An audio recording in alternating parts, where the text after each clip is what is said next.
Now let's look back at an interesting week in domestic politics and international geopolitics, with controversy still raging over President Tinubu's tax reforms, whilst Mr. Tinubu himself is in France attempting to sell his country as an investment destination. Ngozi Okonjo-Iweala is reappointed as head of the World Trade Organization amid fears that if it's not done now, it may never happen after Donald Trump returns to the White House. And Prince Yomi Johnson, the man who became famous for sipping beer whilst torturing the former Liberian President Samuel Doe to death, has himself died at the age of 72. And for their assessment of these developments, I'm joined now in the studio by the current affairs analyst and dean of the School of Postgraduate Studies at Bayes University, Abuja, Professor Abiodun Adeniyi, and by the legislative consultant and public policy analyst Chibuzo Okereke. And let me start with you, Prof. Prof and Dean. Let me start. Sounds like we say in local parlance. Put me for ground. No, you earned it, so you deserve it. Well, let me start with France. Let's kind of get that out of the way. Tinubu is in France. Who do you think is the more needy partner here? We listened to Ambassador Ojiako do a very interesting analysis.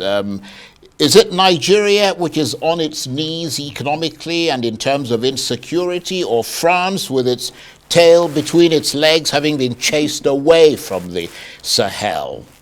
Well, I think it's pretty clear, really.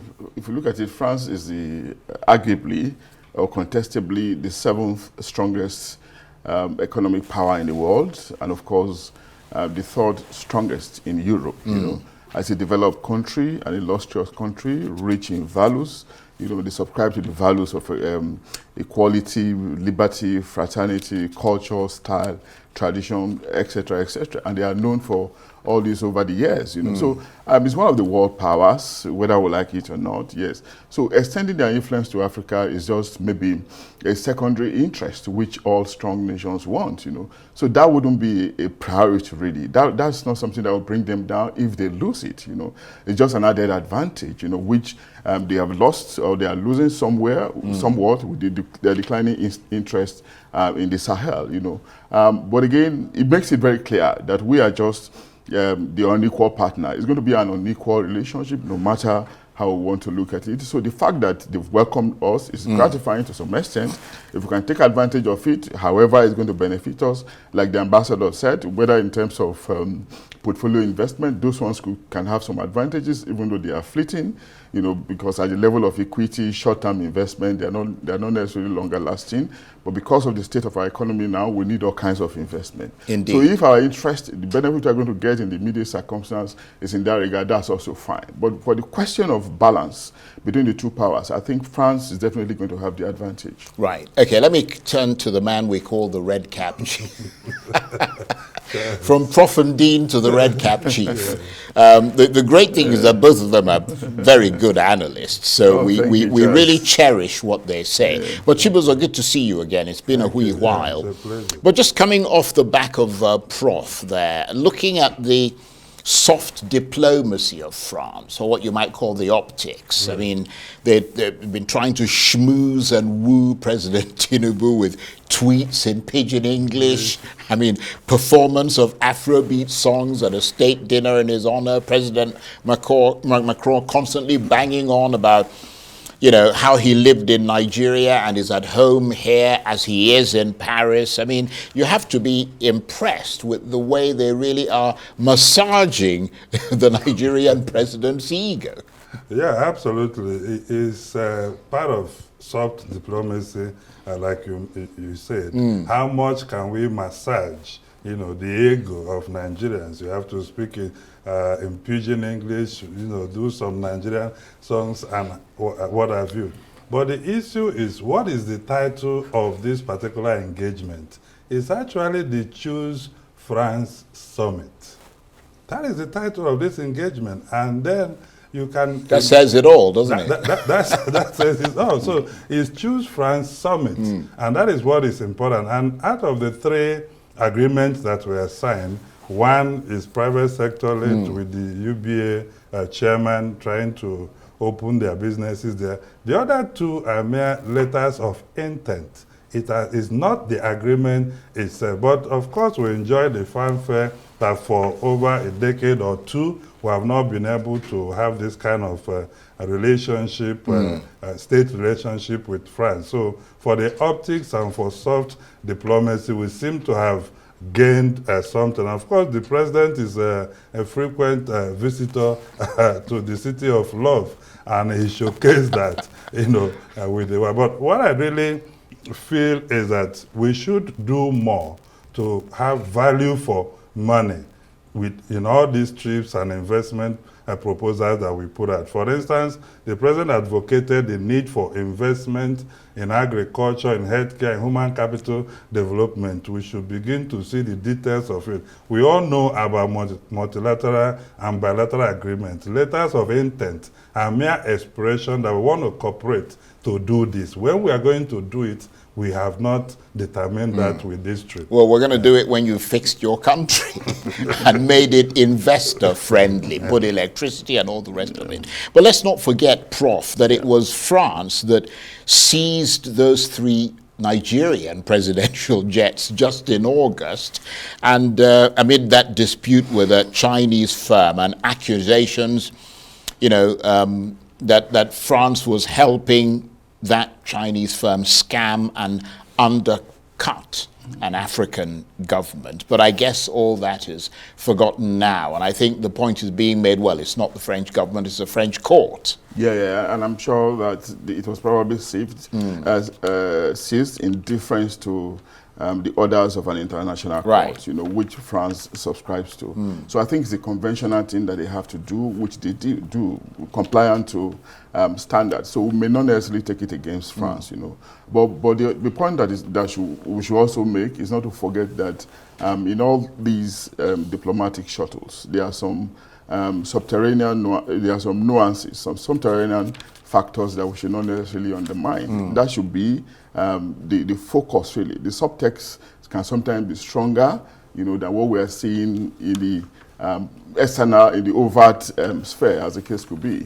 We know that France is an illustrious country, rich history, no doubt, but coming to say, okay, inviting us for a state visit, goes beyond the razzmatazz, what is in there for us, like the ambassador rightly said again, we shouldn't lose focus of it, and of course in harnessing the opportunity, we should also be careful not just to be Lilliputians, because if we do that, at the end of the day, we might just find ourselves being sucked again, somewhat, like we have seen a relationship with some world powers became in the past. That's not the route we want to take now.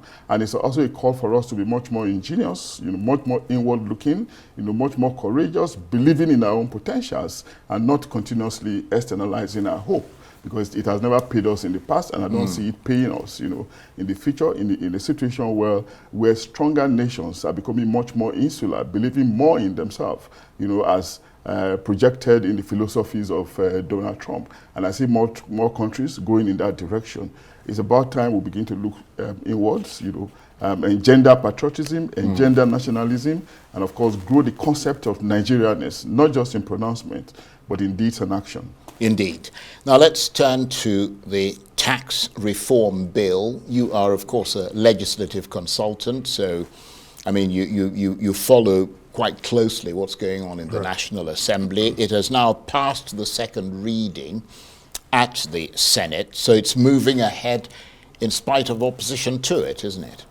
Well, I think it's just following laid down legislative procedures. When you receive executive bill, it goes for first reading. It becomes a leadership bill because by the rules of both the House and the Senate, the leader of the House will be the sponsor of the bill in the Senate and, of course, in the House. So when the bill has gone through first reading, meaning it has been gazetted, and then it proceeds to second reading. The second reading is actually the place where the debate on the general principles of the bills in terms of merit and demerit are considered. And it's important to understand why people should allow robust debate go on at the second reading of a bill, because the bill can either survive that second reading or not survive it. And there are 3 levels of that kind of the verdict you get in second reading of a bill. Either the bill is negative, in which case it did not pass, or the bill, and if that happens, it will come back only in the next assembly. Or the bill is stepped down or withdrawn. In that case, you can go back, consult further, and then represent it. And where the bill has been passed for second reading, it doesn't mean the bill has become a law. It goes to the relevant committee of the Senate for public hearing, public, interrogation. When you go to the House of Reps also, the same procedure applies. Now, when these 2 chambers have done their constitutional bidding by passing it for second reading, going through and there are differences in what they may have passed, they have to also form a conference committee to look at it. But the real issue is allowing legislative processes and procedure to go in the line in which the Constitution and the rules of the National Assembly, as Senate and House, has prescribed. Debate should be robust in the second reading. If there is no merit in a proposed legislation, it can go and still come back. If a bill is negative, it's not the finality. You just wait for next assembly. Or you can have, so even people who called the president to withdraw the bill, the president can only write expressing that answer. It will take a motion by rules of procedure for the bill to be withdrawn. But I think that there are other levels of engagement. Whatever. So it doesn't need to be withdrawn at the moment, really. I mean, depending on what the people have found out in the bill. That is why it is also good to have very effective legislative process, so that people can own their own opinion, consult their constituency. It's not a motion. A bill is not a motion. Understanding that legislative procedure is very, very critical. Well, I mean, the main argument has been that, they want to withdraw it so there can be further consultation. That's what the people who oppose the bill, that's their way of basically trying to get rid of it. But, I mean, a majority of lawmakers at the National Assembly and those who support it say that you don't need to withdraw it, and that's pretty much what he's hinting at, because the Senate is expected to hold a public hearing on the bills in the coming weeks. I mean, where do you stand on that? Well, I think it's all part of the consultative process. The National Assembly itself is consultative. When they are deliberating, sitting in their hallowed chambers, they are consulting, contesting ideas. And by the time a bill gets to the stage of public hearing, it's all still part of the consultation. Remember as well that I listened yesterday to the gentleman in charge of the tax reform, and I thought it was very convincing, really. He said before they prepared the drafts, there was widespread consultation across the country, among stakeholders, among practitioners, and across regions. And of course, the draft bill also went to the National Economic Council. Now, it went to one of these councils. They looked at it and said it should be withdrawn, but the president said, let it go to the National Assembly, further to the need for us, for the consultation to continue, because the National Assembly are supposed to be representatives of the people, and of course they have understanding. So it will go through that meal, that important meal of review, of vetting, which is also very significant. So I don't know, sometimes I begin to wonder why the fear, really, considering the arguments that have been made, that the tax is geared towards equality, or towards updating the old tax system that we have, and that, yes, every region will benefit. If a region is, for instance, losing something, that region will also be gaining something. That the spirit of fairness, equality, and of course, some level of freedom, and some level of balance, has been integrated into that bill. So I just think we should allow the process. No. I think a lot of people would agree. I think just let me make a point very quickly, and I'll come to you on that. And we need to move on from this because we've got other things to talk about. But those who oppose those VAT reforms say that if you charge companies, for example, higher, because the government is saying, well, we're not going to charge a lot of people, you're not going to pay VAT. If your business is less than 50 million turnover or whatever, you won't pay anything. But those who are arguing, who oppose the VAT reform, say that if you charge companies the higher companies, higher VAT. They will simply pass it on to the consumers. So if corporate taxes go up, goods in the market will also go up. Yeah. And everybody buys goods from the market. Yeah. So ultimately, the poor are paying. Yeah, absolutely. And that is the major issue. Yeah. When I discussed first, I was talking about legislative procedure. The character of the bills themselves seek to federalize administrative process of revenue rather than democratize it. And that is a big challenge. And if you look at the Constitution where the argument is about, there's bicycle tax here for local government, we are no longer in 1939, we need to phase it out. Then one of the critical acid tests for legislation is a complementarity or conformity with constitutional provision. You do not have the legislative competence to push a bill that contravenes current provisions of the Constitution. So what do you do first? Do you first alter the Constitution before you bring the law, or you bring the law before you alter the Constitution? And even the VAT you talked about, it also need to be looked at, because we are simply saying states do not have the infrastructure, the competence to be able to collect these revenues. Let's help them, collect it by federalizing a democratized process, or should we be empowering them in terms of competence, and capacity to be able to do that? In terms of VAT, you also need to look at components. If a government award contract in the state after receiving revenue from federal, do you need to send the VAT component of it to federal back and wait for another sharing process? Just sounds... So there are a lot of things that we need to look at, critically inside. And maybe that is the purpose for the argument. But I should expect legislative assertiveness. Go to second reading of a bill. If you don't have the number, then the bill passes. If you have the number, you shut it down. Indeed. That is what it's about. Yeah. Let's move on from that to Ngozi Okonjo-Iweala, reappointed as head of the World Trade Organization, extending her tenure until 2029. How do you see the significance of that reappointment?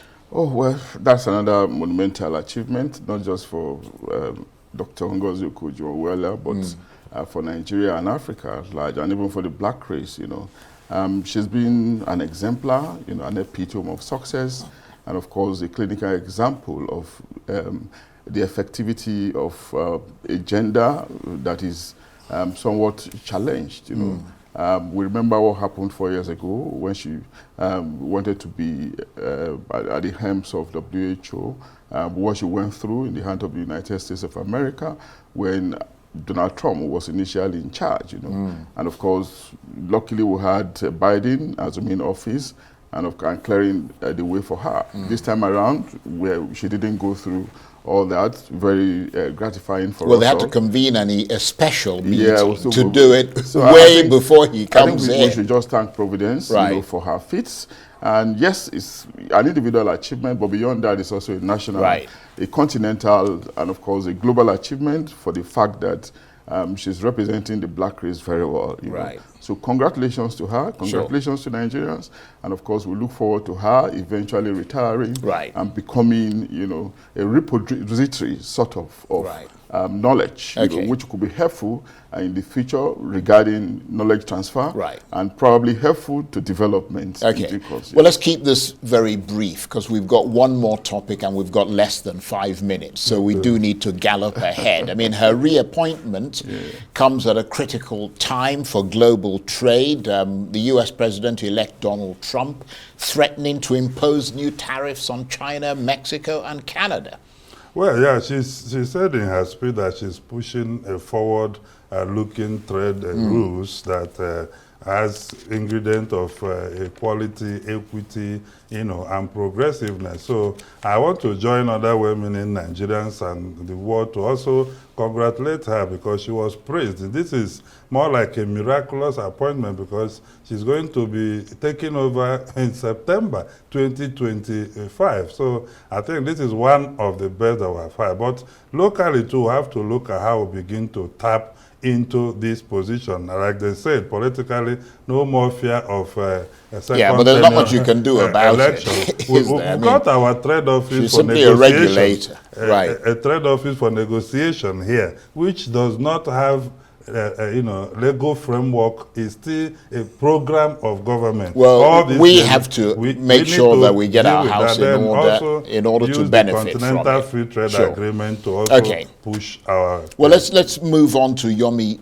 Johnson, Prince Yomi Johnson, who has died at the age of 72. For those who might not know him, Mr. Johnson became famous for that video in 1990 showing him sipping beer whilst the then President Doe was tortured to death. I mean, we remember bits of Sergeant Doe's ears being sliced off and so on camera.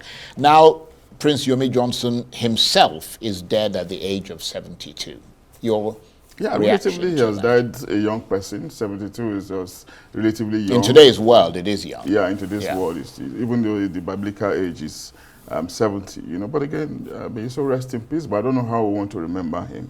The remarkable thing about him is just what you just said. I don't know how gracious or how salutary that can be, but what I can remember him with or for is that he was a warlord. They fought a war that was probably unnecessary, that country, Liberia, is just trying to recover from. I don't know when they will recover, but again, he was celebratory when Samuel Doe died, but he is now dead now. It's a price that all mortals will all pay, which is why we should not gloat over the travels and trials of any other person. But above all, we are taught, in the spiritual realm, to be forgiving. And the much we can say is just to say, may you so rest in peace. Right, indeed. And off the back of Prof there, I mean, he was talking about... We're not sure what the epitaph will be, how to remember him. But there is an important point that is forgotten. It was in 1990 that Prince Yomi Johnson paved the way for ECOMOG forces to enter into Liberia because he controlled the entry port. So without him, ECOMOG would probably have lost a lot of soldiers in trying to break through, but he cleared the path. So in that sense, he was owed some kind of debt in terms of restoring peace to Liberia. Yeah, for every warlord, there is always the good and the bad side. So when a former veteran like him passes on, there are people who are saying, oh, we're waiting for him to be tried. He shouldn't have done. But this is cause of nature. It could be also another form of trial. And when I looked him up, there are also cases where his constituents are celebrated. That he was a senator up to when he died. 2005, that he transformed his constituents. Of course, in 2021 or so, was also accused of corruption and what have you. But whatever it is, has played his part. Life is a stage. Absolutely. He has played his part. And he has departed. He has departed. And that's the way the world is. Yeah. And I want to thank you very much indeed, the legislative consultant, public policy analyst, Chibuzo Okereke, known as the Red Cap Chief, and of course the current affairs analyst and Dean of the School of Postgraduate Studies at Bayes University, Abuja, Professor Abiodun Adeniyi, known as Prof. Prof. Thank you very much indeed. And that's it for this edition of Arise Primetime. Join us again next week from me and the entire team here in Abuja. Bye-bye, and thank you for watching.